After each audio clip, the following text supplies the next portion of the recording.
pela confiança e o carinho que vem sendo desenvolvido ao longo de poucos anos, porque nós não nos conhecemos há tantos anos assim, mas já desenvolvemos um relacionamento muito gostoso, de confiança, de carinho. E como ele, eu sei que está de férias, não é? Merecidas férias do pastor, e graças a Deus por isso, o pastor pode tirar férias, e deve tirar férias, e nós temos então a responsabilidade de estar substituindo o pastor Itamar. E também agradecer a Deus pela vida de cada um de vocês aqui, porque eu sei que Deus está fazendo uma obra linda aqui nessa cidade, na sua vida, na vida da sua família, e ver o quanto que Deus está interessado, né, em fazer coisas maravilhosas. Só em ver você aqui, sua família aqui, já mostra o milagre e o poder de Deus. Eu queria nessa noite dividir um pouco da palavra de Deus com vocês, e não vai ser nada daquilo que você já não está acostumado de receber. Eu tenho certeza que vocês têm recebido palavras extremamente preciosas do pastor de vocês, e conhecendo o pastor Itamar um pouquinho, e nós sabemos do valor e da maneira como aquele homem tem se portado diante de Deus para trazer a palavra de Deus ao coração do seu próprio rebanho. Mas eu tenho certeza que o Espírito Santo de Deus pode fazer algo novo. E nesses dias eu tenho pensado muito sobre a questão da igreja, escrevendo o capítulo 29 de Atos. Então, se você for abrir aí a Bíblia, você vai ver que Atos dos Apóstolos vai até o capítulo 28. Mas a Bíblia por si, ela ali no livro de Atos, ela não mostra que tudo aquilo que a igreja fez e está fazendo tem condições de ser escrito num simples livro. Na verdade, hoje, depois de tantos anos que a igreja vem atuando, esse capítulo 29 de Atos tem sido escrito através da sua vida e da minha vida. Amém? Amém? Eu creio que você que veio para Jesus, você que entendeu a mensagem do Evangelho, você que conhece, teve uma experiência com Deus, você sabe que Deus está escrevendo o capítulo 29 de Atos através da sua vida. E Ele vai fechar esse capítulo brevemente, porque a Bíblia afirma que Jesus está voltando. Você crê nisso? E nós temos então que nos preparar para esta volta de Jesus. Mas a Bíblia fala também acerca de alguns sinais, algumas coisas que iriam acontecer antes da volta de Jesus. E pela manhã nós falamos um pouco sobre essa questão de que na volta de Jesus algumas coisas vão acontecer. Usamos o texto de Tessalonicenses, 1 Tessalonicenses 4, e enfocamos ali, em primeiro lugar, a questão da santidade. A Bíblia mostra que o povo de Deus, a igreja de Deus, ela precisa andar em santidade, ela precisa viver na santidade, ela precisa fluir através dessa santidade, para que Jesus possa voltar. O desejo de Jesus é voltar, e a Bíblia diz que só o Pai sabe esse momento. Mas enquanto Jesus não volta, a igreja está fazendo esse trabalho, preparando-se e preparando o mundo para a volta do Senhor. E muitas das vezes nós esquecemos desses detalhes, esquecemos de que Deus está usando nossas vidas para a volta do Senhor. Eu queria que você abrisse a Bíblia aqui em Mateus capítulo 19. Jesus faz uma advertência à igreja naqueles últimos dias. E ele traz uma palavra muito forte, mostrando acerca do perigo do materialismo, das riquezas, do dinheiro. É algo muito focado por Jesus No Novo Testamento você vai ver que Jesus gastou muito tempo do ministério dele falando sobre a questão material. No Novo Testamento o assunto dinheiro é algo muito forte. E é muito enfocado. E muitas das vezes, para nós, é um pouco esquecido. Tratamos de outras coisas, tratamos de questões diferentes aqui, mas não damos às vezes lugar para aquelas orientações e advertências que Jesus, Ele traz para nós. E são advertências muito importantes, muito sérias. No capítulo 19 aqui de Mateus, Jesus fala a partir do versículo 16, Ele conta a história do jovem rico. E ali todo um diálogo que se desenvolve entre Jesus e aquele jovem, mostra que a preocupação que Jesus tem em relação a esta área das nossas vidas. E ele usa exatamente aqui a figura de um jovem rico. A juventude, momento tão glamouroso na vida de uma pessoa que é a juventude, aquele momento gostoso, e além disso, ao lado disso está a riqueza, o dinheiro, as condições financeiras, e coloca isso tudo junto. E segundo o que está escrito aqui, esse jovem era um jovem que guardava todos os mandamentos de Deus. Se nós formos olhar aqui para a figura desse jovem, era um jovem que parecia ser muito crente. Muito crente. E tão interessante que a pergunta que esse jovem faz a Jesus é esta, versículo 16: Mestre, que farei eu de bom para alcançar a vida eterna?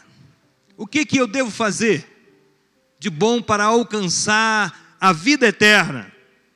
E Jesus então responde: por que me chamas, me perguntas do que é bom? Bom só existe um. Se queres, porém, entrar na vida, guarda os mandamentos. Então Jesus direciona aquele jovem exatamente para aquilo que estava escrito. E aquele jovem então, ele responde mais uma vez, ele diz: não matarás, né? Jesus falando para ele: não matarás, não adulterarás, não farás, não furtarás, não dirás falso testemunho, honra teu pai e tua mãe, e amarás o teu próximo como a ti mesmo. E ele responde: tudo isso tenho observado, que me falta ainda. Ou seja, moralmente, era um jovem completamente comprometido com uma vida moral correta. Era uma pessoa que não se deixava levar por outras coisas de fora. Era uma pessoa que possivelmente era reconhecida pelas pessoas que o cercavam, pelo seu rol de amizade. A Bíblia mostra aqui que era um jovem proeminente, era um jovem que estava dentro de um contexto de sociedade, que ele era bem observado. E ele responde para Jesus: olha, tudo isso eu tenho observado. E o que me falta ainda? Aí vem essa pergunta fatídica. Essa pergunta que talvez pudesse não ter sido feita. Mas como ele insiste em saber de Jesus sobre a questão da vida eterna, que é o que todos nós queremos, que é o que todos nós buscamos nos dias em que vivemos. Ainda que vivemos dias tão difíceis, problemas sérios, pecados que muitas pessoas têm se envolvido, mas no final da história queremos ir para o céu, queremos viver a vida eterna. E esse jovem também tinha essa sede, esse desejo no seu coração. E a Bíblia diz aqui que Jesus responde para ele, diz: se queres ser perfeito, vai, faça o que está escrito aí? Vende os teus bens, dá aos pobres, e terás um tesouro no céu. Depois vem e segue-me. O versículo seguinte, a Bíblia diz assim: tendo porém o jovem ouvido esta palavra, retirou-se triste, por ser dono de muitas propriedades. Sabe, queridos, nós queremos escrever o capítulo 29 de Atos como igreja do Senhor neste mundo, mas muitas das vezes não queremos aceitar os princípios que esse Deus estabeleceu para que a sua igreja os escreva. Escreva esse capítulo 29, faça aquilo que realmente Deus deseja que nós façamos. Aliás, quando Jesus saiu do meio do povo, quando Jesus vai ser assunto aos céus, Jesus disse para os seus discípulos que eles iriam fazer obras maiores daquelas que Jesus havia feito. E naquele tempo, ressuscitar mortos já não era uma coisa muito comum. Até então não havia acontecido. E Jesus então mostra e diz para eles: olha, vocês vão fazer obras maiores do que aquela que eu fiz. Ao longo dos anos, são mais de 2000 anos, um tempo tão longo, e temos percebido que a igreja não tem feito esse tipo de obra que Jesus disse que a igreja iria fazer. Estamos vendo uma igreja nos dias de hoje cansada, uma igreja corrompida, uma igreja vivendo em comum com as coisas do mundo e daquilo que a carne deseja, uma igreja que tem se afastado de Deus, uma igreja onde os milagres já não estão mais acontecendo da forma como o Senhor deseja, e alguns princípios desta igreja têm sido quebrados, que Jesus estabeleceu. E um desses que nós vemos de uma maneira muito forte nos dias de hoje é exatamente o princípio que Jesus fala acerca de uma vida entregue, de dependência, de renúncia e entregue totalmente nas mãos dele, vivendo para ele. E ele fala então, ele faz questão de mencionar e dizer sobre o perigo que, se você não, como igreja, se submeter a essa dependência dos céus, a essa dependência do Senhor, vai custar a você a sua entrada na terra prometida. Vai custar à igreja e cada um de nós a entrada nos céus, na presença dele. Quando ele menciona acerca deste trecho sobre o jovem rico, logo a seguir ele começa a falar aos seus discípulos. Naquele primeiro momento ele está falando com um jovem, e aquele jovem não foi capaz de renunciar à sua própria riqueza e dizer: não, eu troco tudo isso pelo Senhor, eu vou fazer aquilo que o Senhor deseja. A Bíblia diz que ele saiu, retirou-se triste, porque era dono de muitas propriedades, ou seja, o seu coração estava completamente voltado para os seus bens. Hoje a igreja tem caído muito nesta área. Jesus começa a dizer a partir do versículo 23 aos seus discípulos, ele diz: em verdade vos digo que um rico dificilmente entrará no reino dos céus. Que palavra dura que Jesus está dizendo. Mas quem está dizendo é Jesus, o Senhor da igreja. Ele está dizendo que dificilmente um rico entrará no reino dos céus. E ainda mais vos digo, é mais fácil passar um camelo pelo fundo de uma agulha do que entrar um rico no reino dos céus. Ou seja, ele mostra que os critérios do reino de Deus são diferentes dos nossos critérios aqui na terra. E que se nós não obedecermos os padrões dos céus e vivermos na dependência e na exclusividade daquilo que os céus desejam, nós também não entraremos. E ele está falando agora com seus discípulos. Agora, por que Jesus se preocupa em trazer uma mensagem tão dura? Primeiro para aquele jovem rico, depois, que aparentemente parecia ser um jovem moralmente bom, mas depois ele se dirige aos seus discípulos e ele mostra a mesma dificuldade. Não só o jovem rico, mas todos aqueles terão que não entenderem a mensagem que Jesus estava tentando dizer. O primeiro mandamento da Bíblia qual é? Amar a Deus sobre todas. Vamos dizer juntos? Amarás, pois, o Senhor teu Deus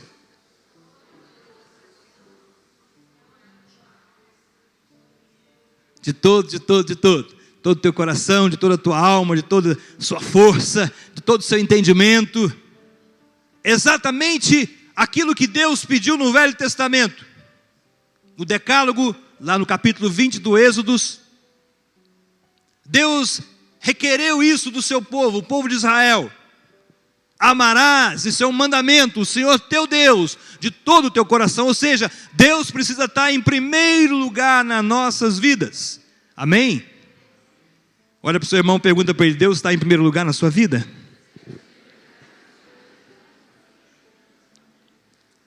O desejo dele é que Ele esteja em primeiro lugar na sua vida. Acontece que os dias que nós estamos vivendo hoje, a igreja está vivendo, esse Deus não tem sido, muitas vezes, o primeiro lugar na vida da igreja. Existe algo muito mais forte hoje que está acontecendo. O materialismo tomou conta de muitos lugares e muitos corações de muitas pessoas. O dinheiro hoje domina as casas de leis, os palácios dos governos, as cortes do judiciário. O dinheiro é o maior Deus desse mundo nos dias de hoje. Haja vista o problema econômico, a crise econômica que tivemos alguns anos atrás, que até agora os países estão tentando caminhar, titubeando com dificuldades aqui e ali, estão tentando respirar. Mas na verdade mostra que havia no coração do mundo um apego sórdido às coisas materiais. Pelo dinheiro as pessoas roubam, mentem, corrompem-se, casam-se, divorciam-se, matam, morrem. Pelo dinheiro fazem tudo isso. E o dinheiro mostra simplesmente que não é uma moeda qualquer. Ele é mais do que uma moeda, ele é um espírito, ele é um Deus. E a Bíblia chama ele de Mamon. E quando a pessoa coloca ele no centro da sua vida, o materialismo destrói a sua vida. Durante 12 anos eu vivi na Inglaterra. Naqueles 12 anos, eu vi o quanto uma nação que evangelizou o mundo, que enviou centenas e milhares de missionários para várias partes do mundo.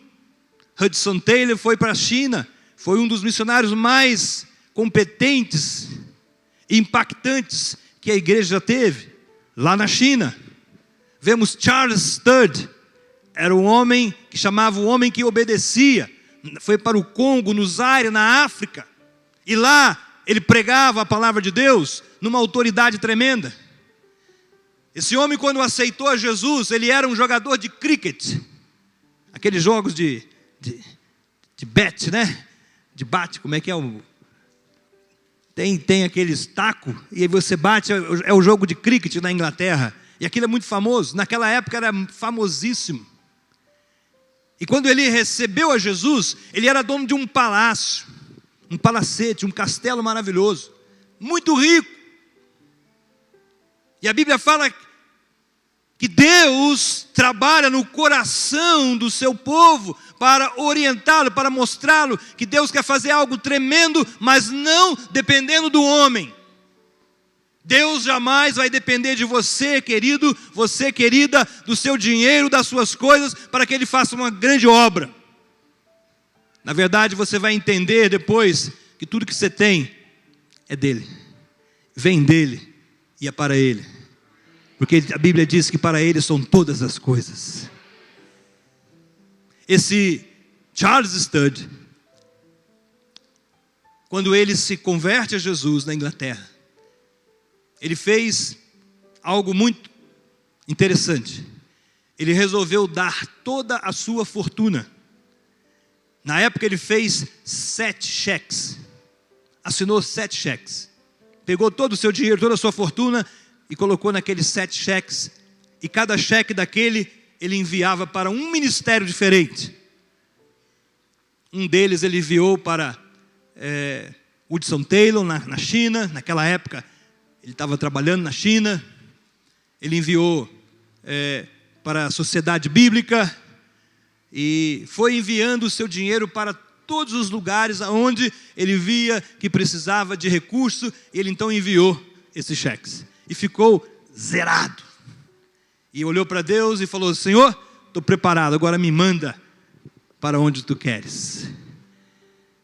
Em primeiro lugar, ele foi para a Índia, passou lá alguns anos, poucos anos, mas lá teve uma malária, algumas malárias, ficou muito ruim, ficou doente, teve que voltar para a Inglaterra. Depois daquilo, ele chega na Inglaterra e após alguns meses, o médico fala para ele: olha, você não vai poder mais sair da Inglaterra, sua saúde está muito debilitada. E ele falou: doutor, eu estou debilitado, mas Deus é meu sustentador, Ele vai me curar. Ele falou: e eu também estou aqui para te ajudar.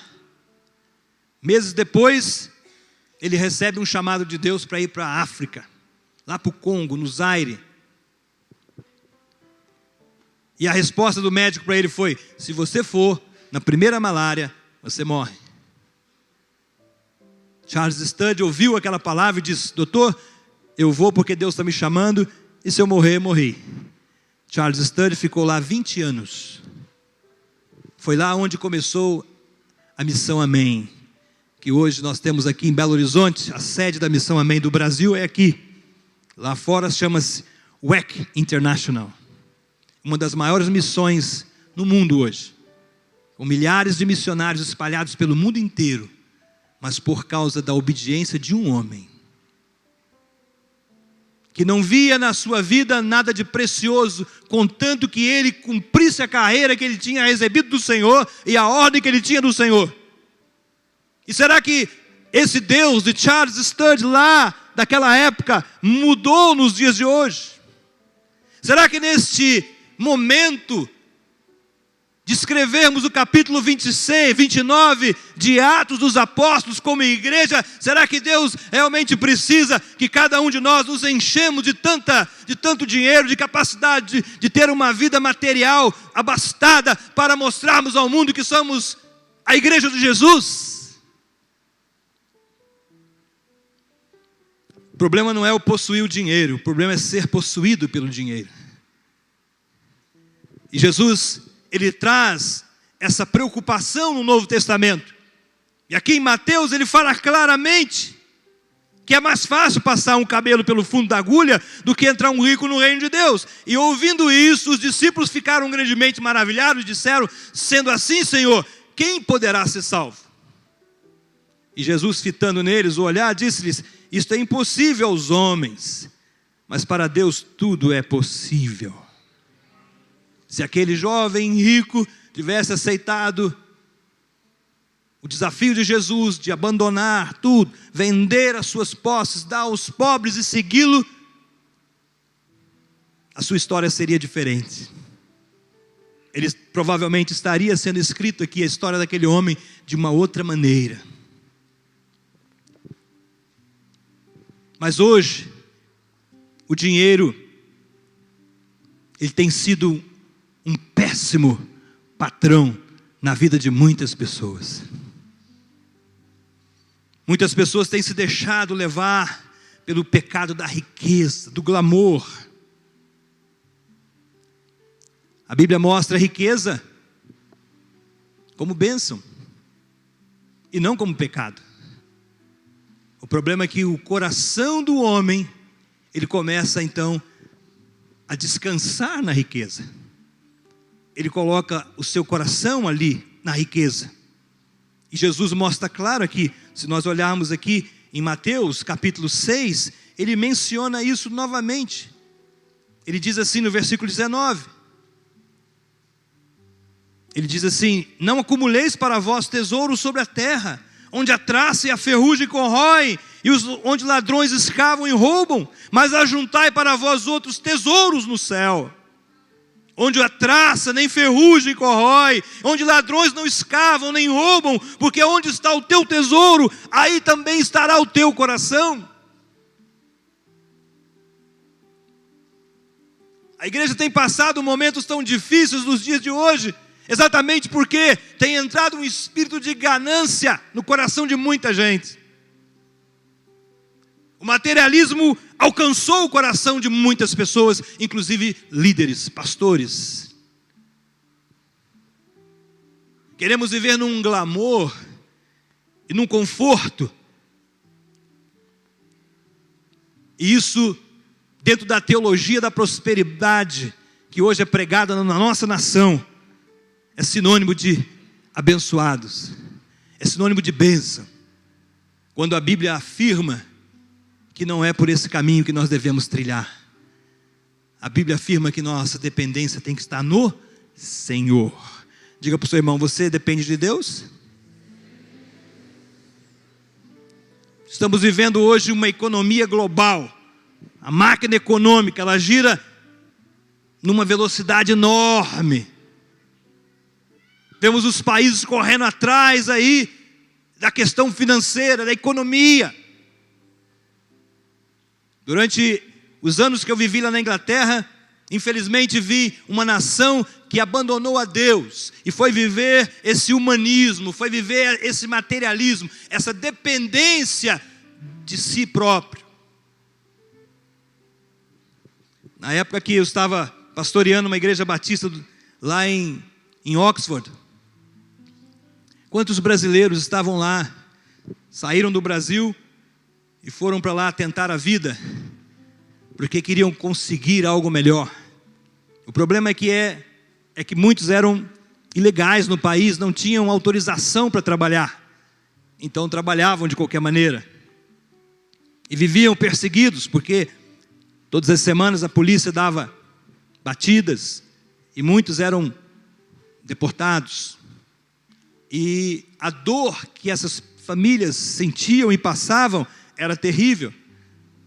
Eu mesmo vi muitos e muitos irmãos em Cristo, estavam lá, e que foram deportados. O dinheiro fazendo sofrer toda uma família. A busca incessante por aquilo que... Será que Deus aqui no Brasil não pode fazer isso? Será que Deus mudou? Não é o mesmo Deus de compromisso? Não é o mesmo Deus que disse que nos abençoaria, que seria o nosso escudo, que seria o suporte financeiro de cada um de nós, seria o nosso sustentador, o Jeová Jireh, o Deus provedor. Mas sabe, querido, quantas pessoas estão buscando essas riquezas não para trazer glórias para Deus, não para empregar dentro da visão que Deus tem para a igreja, mas simplesmente para si próprio e para a sua família. E por isso nós vemos aí os ricos se tornando cada vez mais ricos e os pobres cada vez mais pobres. 50% das riquezas do mundo estão nas mãos de 100 empresas. Você sabia disso? 50% de toda a riqueza do mundo estão nas mãos de 100 empresas. Para você ter ideia, a GM, General Motors, é mais rica do que todo o país da Dinamarca. A GM. A Toyota é mais rica do que a África do Sul. Toda a África do Sul. A Ford é mais rica do que a Noruega. Esse grupo tremendo aí que nós conhecemos, o Walmart, esse grupo é mais rico do que 161 países juntos. O dinheiro tomou conta do coração de muitas pessoas no mundo inteiro. Só para te dar uma informação, Bill Gates, no ano de 2000, ele teve uma renda líquida de 400 milhões de dólares por semana. Bill Gates.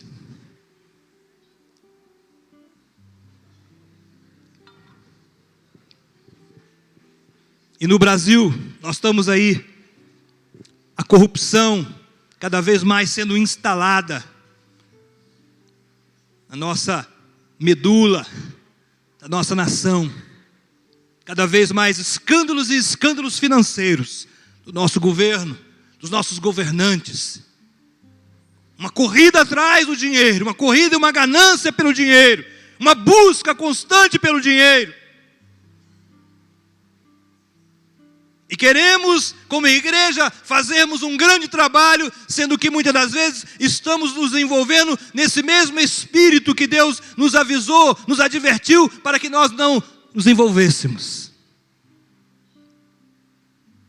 É tão triste saber quantos escândalos financeiros na igreja também, quantas coisas acontecendo, igrejas que deveriam ser assunto do poder de Deus, da manifestação da glória do Senhor, de um avivamento, de resposta às orações dos pobres e aquelas pessoas mais dependentes, simplesmente hoje estão nas páginas de jornais do nosso país, como igrejas que se corromperam e que não aprenderam, não entenderam aquilo que o Evangelho de Jesus Cristo veio fazer.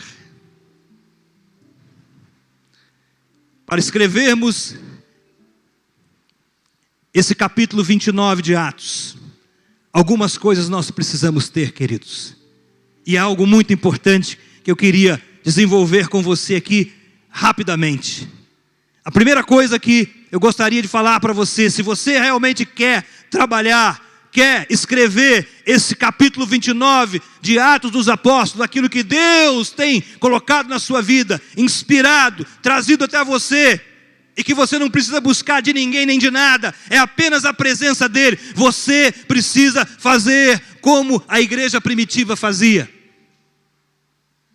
Queremos fazer uma grande obra nos dias de hoje, mas não olhamos para trás e vemos aquilo que a igreja primitiva, os primeiros crentes faziam e que era tremendo na vontade de Deus.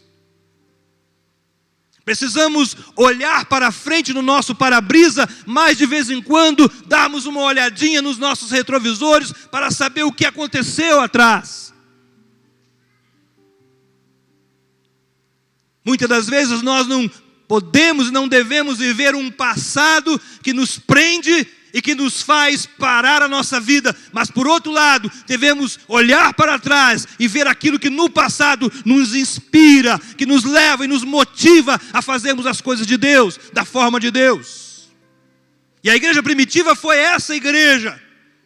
E existem algumas características que essa igreja tinha, que ela fazia com que o capítulo 29 de Atos ia sendo escrito. E sabe qual é? A primeira característica daquela igreja era uma igreja submissa ao Espírito Santo de Deus. Olha para o seu irmão, pergunta para ele: você está submisso a Deus? Pergunta para ele se ele está submisso ao Espírito Santo. Fazer a obra de Deus na força da carne, nós não vamos conseguir fazer nada. Muitos grupos evangélicos, muitas igrejas hoje estão sendo estabelecidas por força da carne e não pela direção do Espírito Santo. Ah, pastor, mas é melhor abrir igreja do que ter um boteco. Eu concordo em parte. Para termos uma igreja onde Deus não será glorificado, é melhor ficar lá na ignorância, porque depois vai vir problemas sérios. Nós não estamos lidando com Deus qualquer. Nós não estamos lidando com uma pessoa qualquer que tem um caráter qualquer. Estamos lidando com um Deus que é vivo e poderoso, santo, santo e santo, e que espera que a sua igreja se submeta à sua santidade e à sua direção para alcançar os resultados que Ele deseja. Atos dos Apóstolos, capítulo 5, versículo 32 diz: e bem assim o Espírito Santo que Deus outorgou aos que lhe obedecem. As igrejas antigamente viviam buscando ao Senhor aqui nesse país de uma forma tremenda. E a história nos mostra que muitas igrejas, inclusive a Igreja Batista, ela teve um momento da sua história que houve uma manifestação de Deus gloriosa, que foi chamado o batismo com o Espírito Santo, o enchimento do Espírito na igreja. E por isso, algumas igrejas, elas não puderam mais ficar daquela forma tradicional e viver aquele tipo de vida que estava vivendo, acomodada, envolvida com o pecado. E aí o Espírito de Deus veio e derramou, e quando o Espírito de Deus derramou, aquelas pessoas foram renovadas, restauradas, houve um avivamento, e hoje você e eu somos resultados desse avivamento. Há 42 textos aqui no livro de Atos, onde fala que o Espírito Santo dirigia a igreja. Se queremos escrever o capítulo 29 de Atos, precisamos ouvir o Espírito Santo. E é tão interessante ver nos dias de hoje, quando você pergunta para uma pessoa: olha, você ora? Ou eu oro. Mas estou orando. Vamos orar? Vamos. Muitas das vezes para nós oração é sairmos de casa, virmos aqui no templo, e aqui nós clamamos, pronto, vamos embora para casa. E se alguém lá fora perguntar assim: o que Deus falou para você? Aí a pessoa fala assim: sabe que eu não sei? Sabe que eu não ouvi? Eu apenas falei para Deus. E muitas das nossas orações têm sido assim. Muitos de nós estamos vivendo situações dentro da igreja com problemas sérios para serem resolvidos pelos homens, os líderes da igreja, os pastores da igreja, porque não ouvimos o Espírito Santo, não ouvimos a presença de Deus, aquilo que Deus determina que nós façamos. E por não ouvirmos a Deus, sofremos as consequências disto. Querido, na igreja primitiva, o Espírito Santo falava à igreja. Amém? No capítulo 13 de Atos, quando a liderança estava reunida, o Espírito Santo falou à igreja: separai-me aqui a Barnabé e a Saulo para uma obra que eu quero enviar eles. O Espírito Santo falava. Diga para a pessoa que está do seu lado: o Espírito Santo fala. Ele fala, e ele continua falando, e ele vai continuar falando, e muitas das vezes ele fala de uma maneira que nós não gostamos. Eu já mencionei, as outras vezes que eu tive aqui, essa ilustração, mas que não tem como eu me desapegar dessa ilustração, porque foi com ela que, na minha vida, eu aprendi a ouvir a voz de Deus, e às vezes nós ouvimos, mas não gostamos. Quando eu estava como seminarista pregando no interior do Paraná, terra do pastor Itamar, e lá na cidade de Jataizinho, uma cidade próxima a Londrina, eu e o pastor, que era o pastor da igreja, naquela tarde fomos visitar uma irmã. Na volta eu achei um relógio na rua, e o relógio era muito bonito, e aquele relógio era de mulher. E como eu era noivo da minha esposa, que estava no seminário naquela época, eu falei: puxa vida, que coisa boa, glória a Deus, agora eu vou levar esse relógio, vou dar de presente para minha noiva. Seminarista geralmente não tinha dinheiro. Lá em São Paulo, eu estudava em São Paulo, geralmente final de semana, quando eu saía para pregar nas igrejas, aí recebia algumas ofertazinhas assim, e eu ficava todo feliz, porque eu ia tomar uma tubaína lá. Você conhece aquele refrigerante Itubaína? Você não conhece, aqui não tem. Refrigerante ruim, gente, mas não quero experimentar. Mas eu ficava todo feliz, porque tinha condições de pagar uma Itubaína para minha noiva. E naquela tarde eu achei aquele relógio, e nós estávamos caminhando juntos, indo para a casa dele. Quando chega no próximo assim, o portão de entrada da casa daquele homem, o Espírito Santo então começa a falar ao meu coração. Diga para o seu irmão: o Espírito Santo fala. E ele disse assim: dá o relógio para a esposa do pastor. E eu disse assim: não dou de jeito nenhum. Você está rindo porque não foi com você. Irmãos, quantas vezes nós estamos vivendo assim? O problema da igreja não é que Deus não fala, Deus fala. O problema da igreja é que muitas das vezes nós estamos surdos. Nós não conseguimos ouvir a voz do Senhor. E só queremos ouvir a voz de Deus naquilo que é conveniente a nós. a nossa vida, a vida dos nossos filhos, da nossa casa, do nosso trabalho. Ouvimos Deus quando nós falamos para o Senhor: ó Senhor, eu vou para aquele lugar que o Senhor deseja, desde que aconteça isso, isso, isso, e colocamos várias condições. A igreja está vivendo dessa forma. Ela quer ser dirigida pelo Espírito Santo, mas ela tem perdido a submissão a esse Espírito Santo. E não tem como realizar as obras de Deus, não tem como realizar essas obras que Jesus falou que nós, como igreja, iríamos realizar, se nós não tivermos inteiramente submissos ao Espírito Santo de Deus. É imprescindível que o Espírito esteja dentro da igreja. É imprescindível que o Espírito esteja nos liderando, nos guiando. É imprescindível que o Espírito fale na sua casa, aonde você está, assentado, na rua, com seus amigos. É imprescindível você dar lugar, submeter a esse Espírito, para que ele possa fazer a sua obra. E como uma pessoa normal, a minha resposta foi: não vou dar. O Senhor me deu ali atrás para minha noiva, agora você quer tirar? Naquela hora eu entrei, abri o portão, entramos na casa do pastor, e ali começou aquela luta espiritual, que certamente você nunca passou. Aquela luta que faz assim: dá, não dou, dá, não dou, dá, não dou. Você não passa por isso. Os mineiros de Itaúna jamais vão passar por isso. Até a gente chegar naquela pretensão de querer ignorar. Hoje o pastor falou de manhã: ignorância é você ignorar. E foi exatamente o que eu tentei fazer com Deus: ignorar a sua palavra, ignorar o que ele estava me falando. E fui para o meu quarto, onde eu iria tomar banho, me preparar para ir à noite pregar no culto. E naquele momento eu falei assim: vou me ajoelhar aqui e vou pedir a Deus que me dê uma palavra para que eu pregue essa noite na igreja. E ele falou para mim claramente: já te dei a palavra, dá o relógio para a esposa do pastor. E naquele momento, aquela briga com Deus: não dou, dá, não dou, dá, não dou. Quando eu percebi que realmente eu não ia ganhar aquela briga, eu falei: tá bom, Senhor, eu vou me render, eu vou dar o relógio.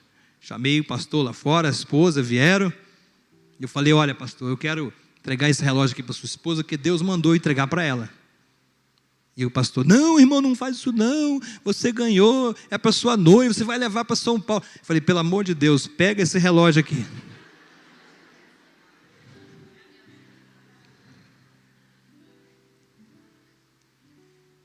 Ele recebeu o relógio, aí falou para mim: olha, eu quero contar uma experiência então.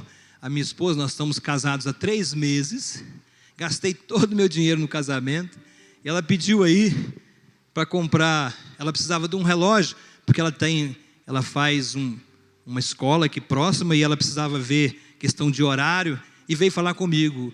E eu falei: amor, eu não tenho dinheiro, acabou tudo no casamento, peça a Jesus que Ele vai te dar. E Jesus dá, não dá? Usando a minha vida, que coisa boa, maravilhoso. Hoje eu posso contar isso com alegria, mas na hora que eu estava passando, a coisa não era bem assim. Após eu terminar ali, fui para a igreja, à noite fui pregar, Deus me deu uma palavra sobre renúncia. Eu comecei a pregar na igreja sobre renúncia. E aí o Senhor falou comigo assim: porque o Espírito Santo fala. Fala ou não fala? Fala. Ele falou de novo comigo: bonito, hein? Eu falei: obrigado, Senhor. Você pregando sobre renúncia, há poucos minutos atrás você não queria renunciar a nada. Se você não tivesse renunciado àquele relógio, com que autoridade você teria para falar na minha igreja? Queridos, o Espírito Santo de Deus fala. Ele fala a você, ele fala a sua família, aos seus filhos. Ele fala aqueles entes queridos, ele fala aquele vizinho, ele fala as pessoas, ele fala. Se você se submeter a ele, ele vai falar, ele vai tocar vidas através de você. vidas vão se converter, vidas vão vir para o Senhor através da sua vida, mas você precisa estar submisso ao Espírito Santo de Deus. E quando Jesus faz esse alerta do materialismo, é exatamente para arrancar as pessoas dessa dependência, desse envolvimento exclusivo às coisas materiais, porque não é por aí que o Senhor vai fazer a sua obra. Ele vai fazer a sua obra pelo mover do seu Espírito, e aonde parece não haver nada, Deus pode fazer criar tudo, porque isso é a palavra dele. Está escrito aqui, Romanos capítulo 3, não sei se você já leu, Romanos capítulo 3, versículo 17, olha o que está escrito aqui na minha Bíblia, e você pode ler na sua também, diz assim, Romanos capítulo 4, versículo 17, diz assim, como está escrito, por pai de muitas nações te constituí, perante aquele no qual creu, o Deus que vivifica os mortos e chama à existência as coisas que não existem. Deus não precisa do seu favor, Ele chama à existência aquilo que não existe. E a Bíblia é enfática, dizendo que Ele é o dono do ouro e da prata, Ele é Senhor do universo, aquilo que Ele declara ser, será, e aquilo que Ele amaldiçoa, será amaldiçoado. E a Bíblia diz que Ele não tem amizade com o mundo. Deus não anda de braço dado com o mundo. Ele também deseja que a igreja não ande de braços dados com o mundo. Deus deseja que você, querido, ouça e submeta a voz do Espírito Santo. Diga para a pessoa que está do seu lado, você está submisso à voz do Espírito? Essa é uma característica muito forte na igreja de Atos, para que o Evangelho pudesse se expandir, e o poder de Deus se manifestar, e vidas serem ganhas. Como nós iremos fazer nos dias de hoje, para que vidas sejam ganhas? É exatamente submetendo ao Espírito Santo de Deus. Se você olhar aqui no capítulo 2, versículo 41, olha o que diz aqui em Atos dos Apóstolos 2:41, a palavra diz assim, então os que lhe aceitaram a palavra foram batizados, havendo um acréscimo naquele dia de quase 3.000 pessoas. Quando a igreja está submissa ao Espírito Santo de Deus, está ouvindo a sua voz. Meus irmãos, crescimento de igreja, não precisa fazer conferência para ter crescimento de igreja. Basta apenas submeter o Espírito Santo, porque Ele sabe fazer da melhor maneira possível. Hoje, os grandes líderes do mundo se reúnem, nos Estados Unidos, em várias partes do mundo, para debater sobre crescimento de igreja. Crescimento de igreja está aqui muito fácil de entender. Eu não preciso ir para Harvard, eu não preciso ir para Cambridge, não preciso ir para Oxford, para saber sobre crescimento de igreja, porque está aqui escrito. É o Espírito Santo de Deus que acrescenta à igreja todos os dias aqueles que hão de ser salvos, porque Ele encontrou em vidas, em pessoas cheias dEle, cheias da presença dEle, que vão no seu nome, que se submetem a Ele, e o resultado vem, para a glória dEle. Se nós ouvirmos a Deus, queridos, nós vamos ter tantas surpresas. Fala para a pessoa que está do seu lado, você tem ouvido a Deus? Pergunta para ela, você ouve o Espírito Santo? Você vai ter tanta surpresa. Tem momentos da nossa vida que nós não podemos titubear. O ano passado eu estava na nossa igreja sede, lá na Vila Mariana, porque a igreja que eu estou pastoreando hoje é lá no bairro chamado Grajaú, na zona sul de São Paulo. E é um bairro muito carente. Muito carente. Para você ter uma ideia, você entra num terreno, numa casa, e eles têm lá 30, 40 metros de fundo, e várias casas atrás, ali mora 10, 12 famílias. Aquelas casas inacabadas, sem reboco, sem nada por fora, situação difícil. Só ali naquele bairro tem 90 subbairros. com uma população de 2,5 milhões de habitantes. Um único hospital. Agora, o ano passado, nós conseguimos entrar nesse hospital para fazermos um trabalho de capelania, visitando os enfermos, orando pelos enfermos, e olha, pessoas já têm sido curadas ali. A diretora do hospital, que é uma espírita, veio falar comigo: pastor, o senhor ore aí mesmo, porque, olha, é impossível, o nosso governo, o governo do estado, a prefeitura, o governo federal não vê essa necessidade desse povo. 2,5 milhões de pessoas para um único hospital. E Deus está nos dando a graça de termos começado uma igreja lá há 2 anos, e já temos um grupo de 250 pessoas, em 2 anos. Não é a minha pregação, não é a minha performance, não é a performance de ninguém lá, mas é o Espírito de Deus que está fazendo uma grande obra. Tivemos o privilégio de batizarmos muitas pessoas. Temos um projeto social para alcançar crianças e famílias. Temos alcançado ali 250 crianças numa escola, uma escola estadual. A diretora nos cedeu a escola, e ali nós temos um projeto de futsal, uma escolinha de futsal. E temos também vários outros tipos de ação dentro daquela escolinha de futsal. Temos trabalho de artes, um grupo que está sempre ali fazendo um trabalho de artes muito bonito.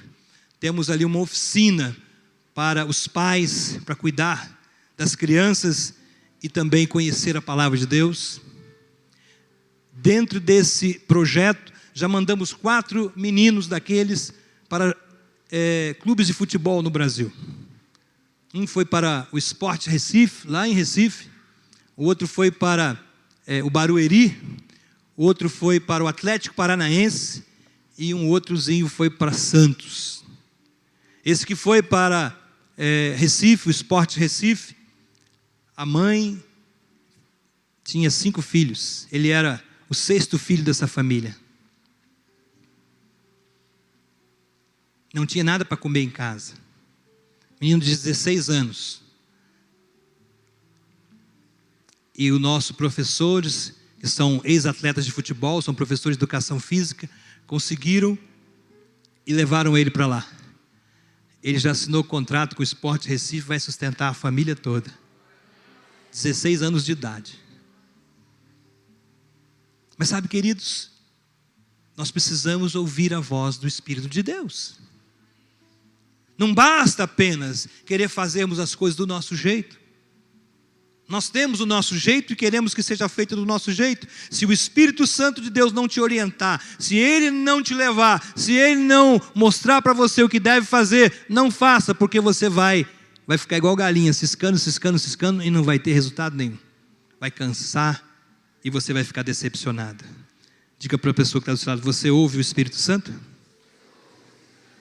Uma outra característica da igreja, nos dias que nós estamos vivendo, nós estamos nos afastando dessa característica. Aquela igreja, você vai ver no capítulo 3 de Atos, você vai ver que aquela igreja, ela tinha compaixão pelas vidas.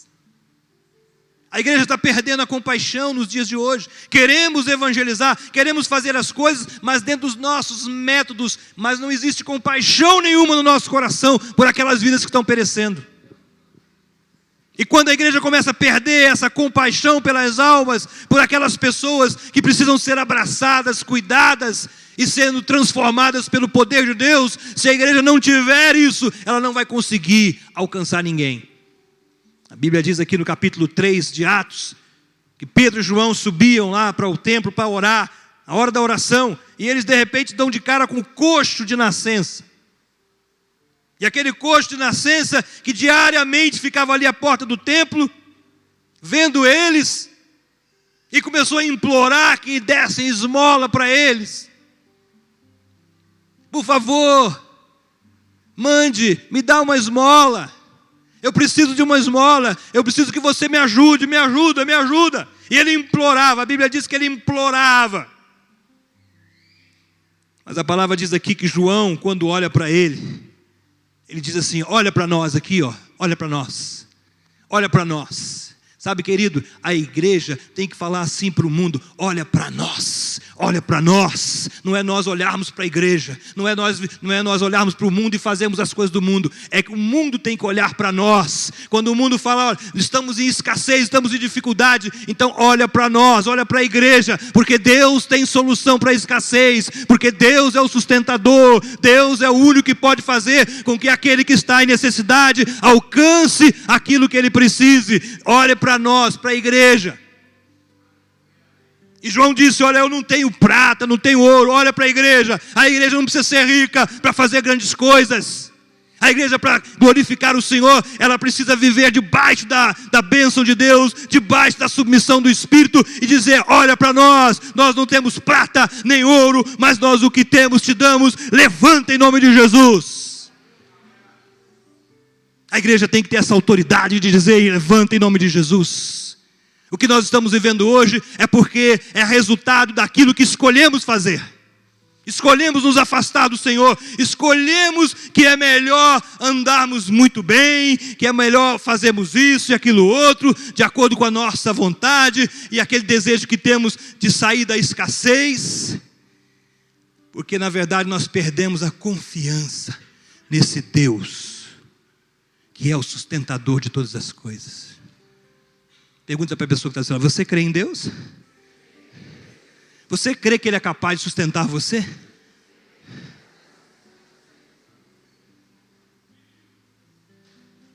Há poucos dias antes do Natal, nosso grupo de irmãos lá da igreja descobriu uma senhora morando num lugar muito difícil, 9 filhos, um marido bêbado, completamente alcoólatra, e aquela mulher cuidando e sustentando de 9 filhos. Não tinham o que comer, nada, morando num barraco, uma telha de zinco, uma telha de amianto, uma estaca aqui, uma coisa ali, uma lona por cima. As tempestades que têm caído em São Paulo, queridos, vocês não queiram nem saber, tem sido terrível. A semana passada eu estava em casa, quando de repente um dos raios caiu próximo lá da minha casa. E deu aquele estalo. Tá! Eu falei: meu Deus, Jesus está voltando. Mas ver como que Deus cuida dessas pessoas. Debaixo de uma situação terrível, de dor, de aflição, sem comida, sem nada. E nós, os brasileiros, vivendo ali próximos. Sabemos que na nossa casa nós usamos muito mais do que um par de sapatos. Se nós formos olhar lá no nosso guarda-roupa, nós temos 5, 6 pares, 10. Enquanto lá, em outros lugares, não tem nada. A igreja tem perdido essa ação de compaixão pelas almas. A Bíblia diz que os sãos não precisam de médico. Mas os doentes sim, precisam de médico. E aqueles que estão deficientes, aqueles que precisam da nossa ajuda, a igreja precisa se levantar e ajudar. Descobrir, buscar, alcançar aonde essas pessoas estão, para fazer aquilo que o Espírito Santo de Deus deseja que você faça. Que você seja altruísta e não egoísta, que é o que estamos vivendo nos dias de hoje. Um egoísmo severo, onde nós temos ciúme uns dos outros, porque o outro tem um carro melhor do que o meu. Quando existem centenas e milhares de pessoas que nem carro têm e nem comida. Nosso país está vivendo isso, nosso país está vivendo isso. Nosso governo fechou os olhos para isso. A palavra hoje chave na vida do nosso governo, infelizmente, se chama arrecadação. Dinheiro, materialismo, fortuna. É isso que as pessoas estão correndo atrás.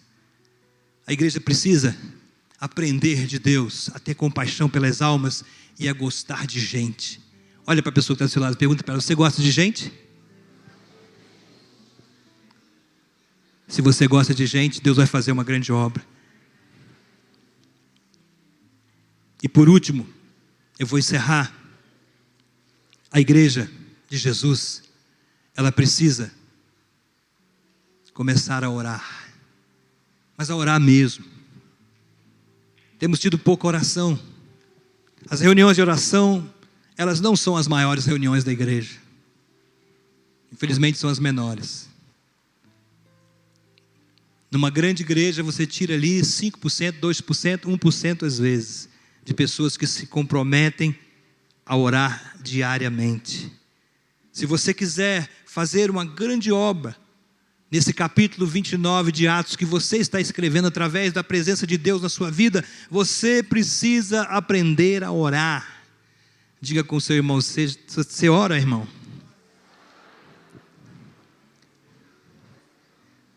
No livro de Atos, nesses 28 capítulos de Atos, 29 textos, 28 capítulos de Atos, 29 textos são referentes à oração.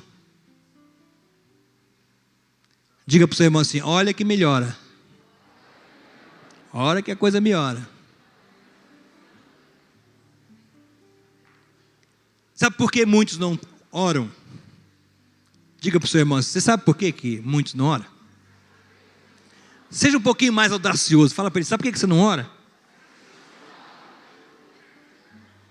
Porque oração dá trabalho. É o trabalho mais difícil da igreja, se chama oração. Cantar, pregar, isso, aquilo, outro, nós fazemos com maior facilidade. Orar, para ajoelharmos na presença de Deus, alguns minutos do dia, é uma luta que o Espírito Santo precisa ter com você. Vai, querido, vai agora, vai, ajoelha, aí você, não, agora não, Senhor, agora não dá.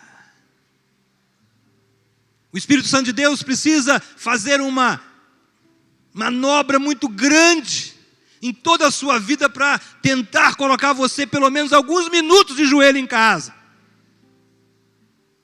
Ou no trabalho, ou aonde for, ou na rua, ou dentro do carro. Momentos que nós precisávamos estar gastando em oração, porque Deus não quer que você fique aqui neste mundo, ou você deseja ficar aqui. Aqui não é o seu lugar. Eu não sei se você já compreendeu isso, que esse mundo não pertence a você e nem você ao mundo. Deus tem algo melhor para você nas mansões celestiais. Ele está preparando lugar. Ele disse, eu vou preparar-vos lugar. Mas para que você entenda isso, para que você viva esse contexto de um homem, uma mulher de Deus do céu, é que você aqui na terra tem que viver como se estivesse vivendo no céu. E aqui você precisa orar. Diga para o seu irmão, aqui você precisa orar. Fala para ele, nós precisamos interceder pelas pessoas. Nós cansamos de dizer a mesma frase, muita oração, muito poder, pouca oração, pouco poder, mas não estamos orando nada. Cada vez oramos menos. E meus irmãos, sem oração nada funciona. Diga para o seu irmão, sem oração nada funciona. É a oração que vai mover o coração e a presença de Deus para se mover através da igreja e fazer a obra que Ele deseja.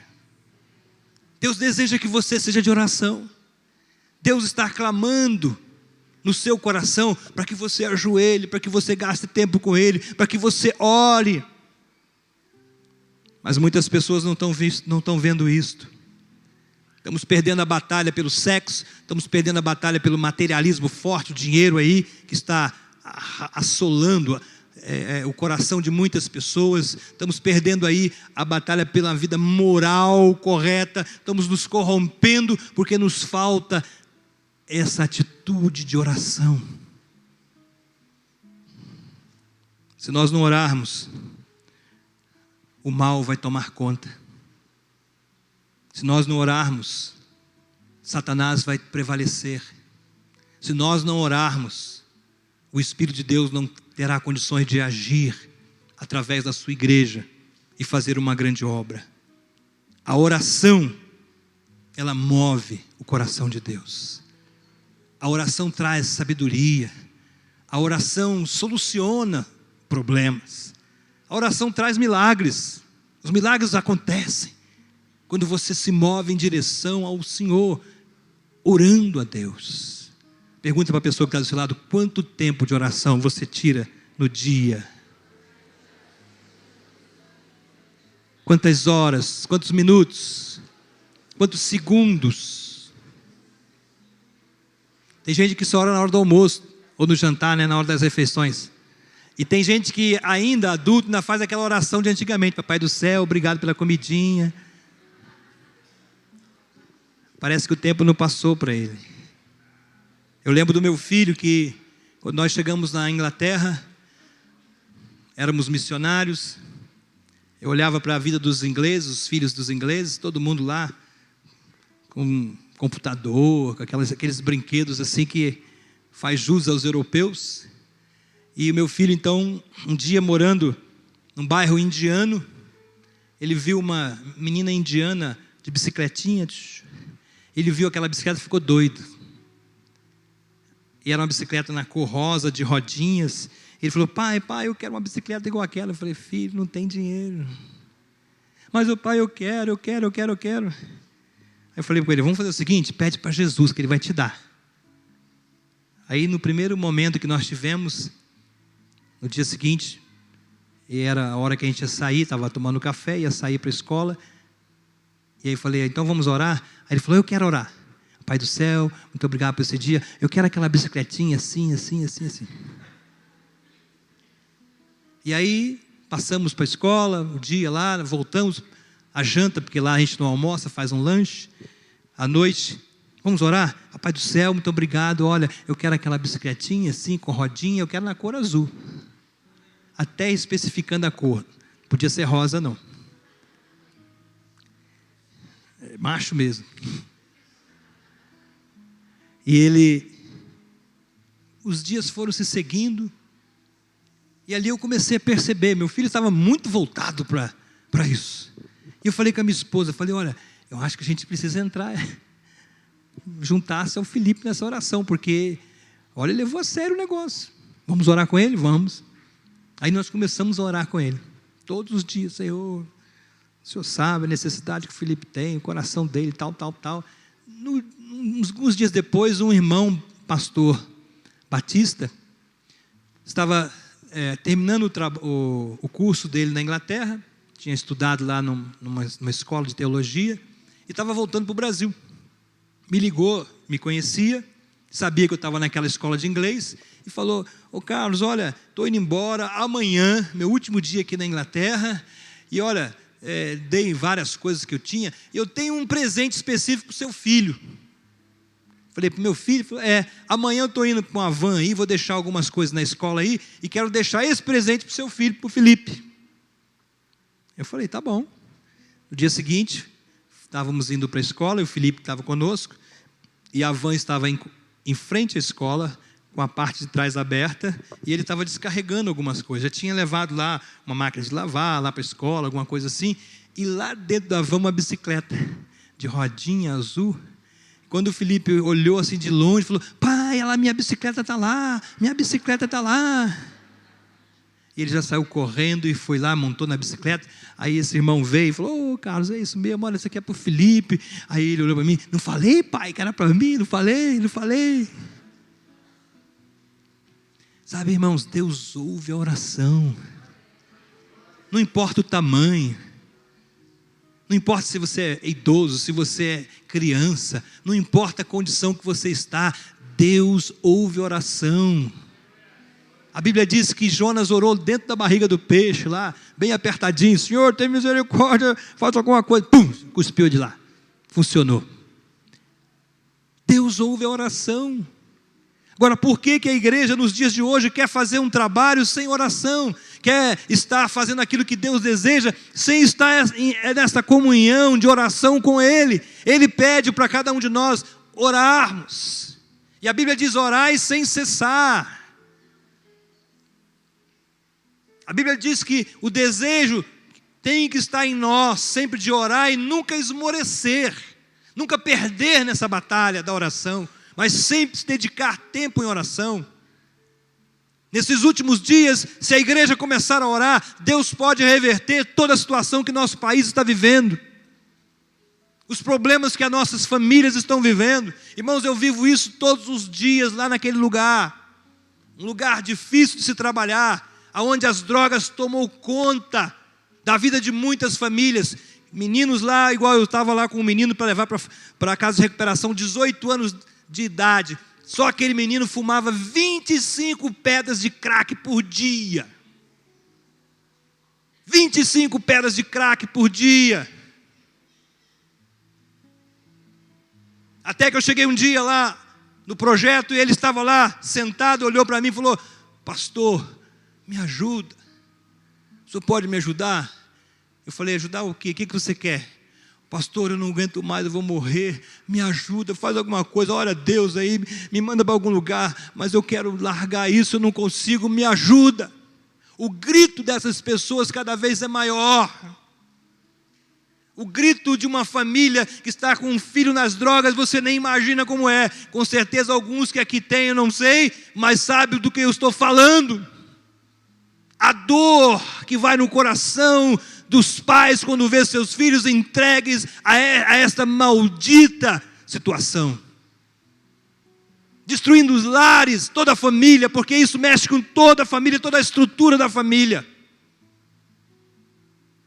O diabo tem tomado lugar em muitas famílias no nosso país, nossos arredores, perto da nossa casa, nas escolas, nas faculdades, no trabalho. E hoje muitos de nós, como pais, não estamos nem olhando, nem observando o que está acontecendo. Através da oração, Deus vai começar a mostrar a você que existe coisas acontecendo na sua casa. A internet está aí com a pornografia terrível, solapando a mente das pessoas, destruindo lares e o coração de meninas e meninos. Muitos estrangeiros vêm de fora para tirar as nossas meninas daqui, as nossas brasileiras, meninas de 12, 13, 14, 15 anos de idade, e são usadas no comércio do sexo. E cadê a igreja? Cadê nós? Cadê o povo de Deus? Cadê o clamor? Cadê a busca? E nós ainda dizemos claramente para Deus, numa arrogância tremenda, de que nós não temos tempo para orar, nós não temos tempo para ajoelhar diante dele, nós não temos tempo para fazer isso. Aliás, estamos vivendo uma vida extremamente confortável, porque é isso que Satanás quer, é que cresça a parte financeira da sua vida, para que você viva confortável, para que você não lembre mais de nada nem de ninguém.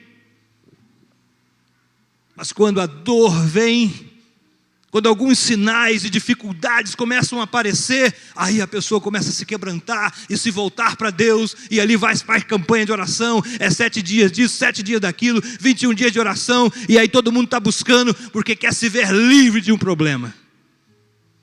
Seria tão melhor se a igreja entendesse, tivesse uma consciência do desejo de Deus em relação ao mundo e as situações que o mundo está vivendo, para que todos nós viéssemos a cumprir a tarefa que Jesus deixou para nós: ide e fazei discípulos de todas as nações. Meus irmãos, Deus só conta conosco. Deus não tem outra opção. Deus não tem outra maneira de fazer com que as pessoas sejam alcançadas neste mundo, senão Ele faria. Ele optou por dar à igreja esse privilégio, essa honra de levar vidas a serem transformadas. Eu estou com alguns irmãos lá na igreja que se converteram agora há poucos dias, pessoas que estão cheias de Deus, pessoas que chegam para mim e falam: pastor, muito obrigado, porque eu conheci Jesus aqui nessa igreja. Olha, o que Deus está fazendo na minha vida é isso, isso e isso. Há poucos dias eu estava na reunião de oração, tem uma semana que esse irmão aceitou Jesus, está cheio de Deus, indo para todos os cultos, todas as reuniões de oração, ele está lá. E uma moça crente há não sei quantos anos falou para ele assim: olha, eu era assim como você, viu?